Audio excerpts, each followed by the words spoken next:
ملے یہ حرف تو بیچارہ دیو بند بنا اور برے خمیر سے یہ شہر ناپسند بنا. یہ ہمارے گھر کی بات نہیں ہے، آپ کے مولوی جی نے کہا ہے. تو یہ شعر تو آپ لوگوں کو یاد نہیں رہے گا. یہ ضرور یاد رہے گا، لگانے میں لگے ہیں، بجانے میں لگے ہیں، تو دھکا لگے گا، تو ایسا لگے گا، تو مکہ لگے گا. اس کو تو نہیں یاد رکھو گے کہ کہہ کر کے سنا دو. دغا کی دال ہے آجوش کیا اس میں وطن فروشی کا واو بدی کی بے اس میں، جو اس کے نون میں نارے جہیم غلطاں ہیں تو اس کے دال سے دہقانیت نمایاں ہے. ملے یہ حرف تو بیچارہ دیو بند بنا اور برے خمیر سے یہ شہر ناپسند بنا. بات چلی تھی نام کی، جیسا آپ کا نام ہے وہی میں نے تشریح کی ہے. ہم کو مجرم قرار مت دینا، اپنے مولوی صاحب کی طرف رجوع کر لینا. بات چل رہی تھی آقا کریم صلی اللہ علیہ وسلم کے کرم کی، ذرا ملاحظہ فرماؤ. یا رسول اللہ ہم خاطی ہیں، پاپی ہیں، میرے آقا ہم تپش محشر سے پریشان ہیں. زلف معمری بکھر گئی، سایہ رحمت پھیل گیا ہے، سارے لوگوں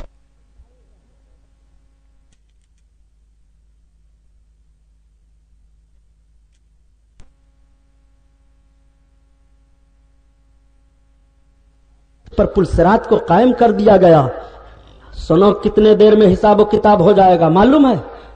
قیامت کے میدان میں حساب و کتاب کتنی جلدی ہو جائے گا سارے لوگوں کا؟ صرف 6 گھنٹہ کے اندر اندر. کتنے دیر میں؟ 6 گھنٹہ کے اندر اندر سارا حساب و کتاب ختم. جنتی جنت میں، دوزخی دوزخ میں. پھر یہ سارا پروگرام کس لیے ہوگا؟ یہ پلسرات قائم ہے جہنم کے پشت پر، یہ حوض کوثر کا معاملہ ہے، یہ میزان کا معاملہ ہے، یہ سرکار کے قیامت کے میدان میں آنے کا معاملہ ہے. یہ سارا پروگرام بقیہ کس لیے ہوگا؟ تو اعلی حضرت کے بھائی استاد زمن نے 2 ٹوک میں فیصلہ فرما دیا کہ فقط اتنا سبب ہے انعقاد بزم محشر کا کہ تیری شان محبوبی دکھائی جانے والی ہے. رب جان رہا ہے میرا کون بندہ جہنمی ہے، کون جنتی ہے، کس کے پاس کتنی نیکیاں ہیں، کس کے پاس کتنی برائیاں ہیں. وہ برے کو جہنم میں ڈال دے، نیکوں کو جنت میں ڈال دے. کون میرے رسول کا وفادار ہے؟ رب کو معاذ اللہ کوئی ایسا علم نہیں ہے جو نہ ہو. سارے لوگوں کا علم رب کو معلوم ہے، مگر اے رب تو میزان عمل پر کیوں لا رہا ہے؟ پلسرات سے کیوں گزار رہا ہے؟ قیامت کے میدان میں افراتفری کا عالم کیوں ہے؟ یہ سارا پروگرام کیوں رچا جا رہا ہے؟ رب کی طرف سے منادی دے گا ندا کہ تو میرے محبوب کی عزت کو دیکھ لے، میرے محبوب کا وقار دیکھ لے، میرے محبوب کی آبرو دیکھ لے، میرے محبوب کے شوکت کو دیکھ لے، میرے محبوب کی عظمت کو دیکھ لے. میرے سرکار جب مقام محمود پر جلوہ ہو فروز ہوں گے اور بخشش کرائیں گے تو سب سرکار کی تعریف کرنے لگیں گے. جو آج پیدا ہوئے وہ بھی تعریف کریں گے، جو قیامت تک پیدا ہوئے گے وہ بھی تعریف کریں گے، جو پیدا ہو چکے وہ بھی تعریف کریں گے. انبیاء و مرسلین بھی تعریف کریں گے، حضرت آدم بھی تعریف کریں گے، حضرت ابراہیم بھی تعریف کریں گے، حضرت نوح بھی تعریف کریں گے، حضرت اسماعیل بھی تعریف کریں گے. سارے لوگ سرکار کی تعریف کریں گے، اولین و آخرین سب تعریف کریں گے. محمد تمہاری طرح کوئی نہیں ہے، تم سے افضل و اعلیٰ کوئی نہیں ہے، تم سے بہتر و برتر کوئی نہیں ہے، تم سے فضیلت والا کوئی نہیں ہے. اسی کی ترجمانی تو اعلی حضرت فرماتے ہیں کہ سب سے اعلی ہمارا نبی، ہمارا نبی اور اپنے مولا کا پیارا ہمارا نبی، ہمارا نبی اور غمزدوں کو روزہ مزدہ دیجے کی ہے بے قصوں کا سارا ہمارا نبی، ہمارا نبی. اللہ اللہ. آپ ذرا ملاحظہ فرمائے، عظمت رسالت دیکھیں. آقا کریم صلی اللہ علیہ وسلم تشریف فرما ہے. مجرم میزان پر لایا جائے گا، میزان پر چڑھا دیا جائے گا.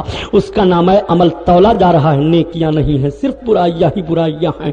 رب کا حکم ہوگا زنجیروں میں اسے جکڑ دو، جہنم کی طرف اسے لے جاؤ. جکڑا جائے گا، جہنم کی طرف لے کر کے چلیں گے. پکارے گا یا رسول اللہ دعائی ہے، اے میرے سرکار کرم فرماؤ، یا رسول اللہ انظر حالنا، یا حبیب اللہ اسما قالنا، یا رسول اللہ انظر حالنا. میرے سرکار صلی اللہ علیہ وسلم تشریف فرما ہوں گے. اللہ کے فرشتوں کیا بات ہے یا رسول اللہ، آپ کا یہ مجرم امتی ہے، میزان پر اسے چڑھایا گیا، وزن میں اس کے پاس نیکیاں نہیں ہیں، گناہ ہی گناہ ہیں. رب کا حکم ہوا جہنم کی طرف ہم لے جا رہے ہیں. آقا ارشاد فرمائیں گے چلو پھر سے میزان کرو. اب فرشتے ٹھہر گئے ہیں، رب کا حکم ہوا جہنم کی طرف لے جاؤ. محبوب حکم دے رہے ہیں کہ نہیں پھر سے میزان کرو. تب تک فرشتے فرشتے کہہ رہے ہیں ندا آئے گی، اے میرے فرشتوں میرے محبوب کی اطاعت کرو، میرے محبوب کا فرمان مانو۔ اب فرشتے پلٹ پڑیں گے، عظمت رسالت ملاحظہ فرماؤ۔ لا کر کے پھر میزان پر چڑھایا گیا۔ اب میزان پر چڑھایا جا رہا ہے، نبی کونین جلوہ افروز ہیں، مجرم سرکار کے چہرے انور پر نگاہ ڈالے ہوئے دیکھ رہا ہے، یا رسول اللہ جہنم سے بچاؤ۔ تبھی تو عقیدت مند نے کہہ دیا کہ کس لیے فکر کریں حشر کے دن کیا ہوگا، کس لیے فکر کریں حشر کے دن کیا ہوگا، اور سامنے ان کے جو کچھ ہوگا وہ اچھا ہوگا، اچھا ہوگا۔ اور جذب